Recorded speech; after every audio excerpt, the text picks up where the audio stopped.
এই যে সাবজেক্টটা কেন কেন্দ্রীয় সরকার বেকায়দায় পড়েছে, মমতা বন্দ্যোপাধ্যায়ের এই বিরোধিতার ফলে কেন্দ্রীয় সরকার বেকায়দায়। আর মমতা বন্দ্যোপাধ্যায় বিরোধিতা করার পর স্টালিন সহ আরো বেশ কিছু রাজ্য বিরোধিতা করেছে। এবার এটা কিন্তু সেন্ট্রাল লিস্টের সাবজেক্ট নয়, এবার হচ্ছে কনকারেন্ট লিস্ট, মানে যুগ্ম তালিকার বিষয়। এটা কেন্দ্রেরও নয়, রাজ্যেরও নয়।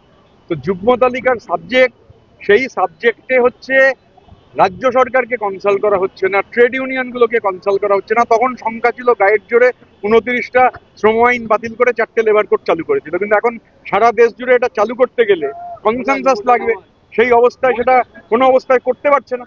তো স্বাভাবিকভাবে, আর আমরা এটা মানে মমতা বন্দ্যোপাধ্যায়ের পরিষ্কার নির্দেশ, কোনো অবস্থায় 8 ঘন্টা কাজের অধিকার কেড়ে নিয়ে 12 ঘন্টা করতে চাইছে, 300-র বেশি শ্রমিক কর্মচারী নেই এমন সংস্থা মানে গোটা দেশের প্রায় 99% সংস্থা এর মধ্যে ঢুকে যাবে।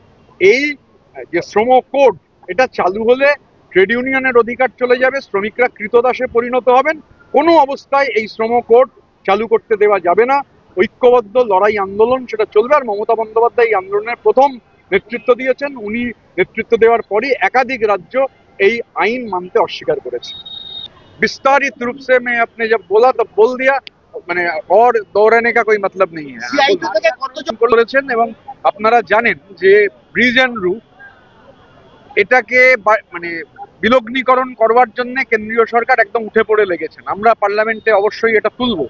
ব্রিজ এন্ড রুটের মধ্যে আমরা যে কথা বলেছি, যে যে লাভজনক সংস্থা রয়েছে, মহারত্ন, মিনিরত্ন, নবরত্ন, এগুলোর ডিসইনভেস্টমেন্ট কেন হবে, সমস্ত কিছু বেঁচে দিতে চাইছে। ব্রিজ এন্ড রুটের মতো সংস্থা, তার বিলগ্নীকরণ বিরোধী লড়াই যে শ্রমিকরা আজকে যোগ দিলেন, তারা এটা অনুভব করেছেন যে সিআইটিউর সঙ্গে থেকে লড়াই লড়া যাবে না, এ লড়াই মমতা বন্দ্যোপাধ্যায়ের নেতৃত্বেই হবে। সেই কারণে তারা আজকে আমাদের এখানে এসেছেন, আমরা তাদের স্বাগত জানিয়েছি। বিলগ্নীকরণ বিরোধী, বিজেপি বিরোধী যে লড়াই ব্রিজ এন্ড রুটে হবে, এই শ্রমিক বন্ধুরা যারা আজকে এলেন, তারা সর্বতভাবে আমাদের সঙ্গে সেই লড়াইয়ে সামিল হবেন। নদিয়াতে এই প্রথম ৪৫ বিঘা জমির উপর তৈরি হতে চলেছে বসবাসের সেরা পরিবেশ বৃন্দাবন গ্রিনস।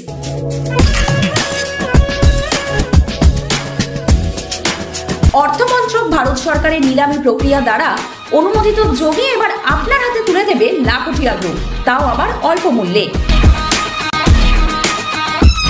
এখানে একেবারে মনোরম পরিবেশের মধ্যে থাকছে পুজোর বেদি সহ মন্দির, জলাশয় ও swimming pool, sitting area, working area ও চিলড্রেন পার্ক, কমিউনিটি হল ও জিম ছাড়া আরো অনেক কিছু, যা আপনার জীবনযাপনকে বানিয়ে দেবে অতি উত্তম।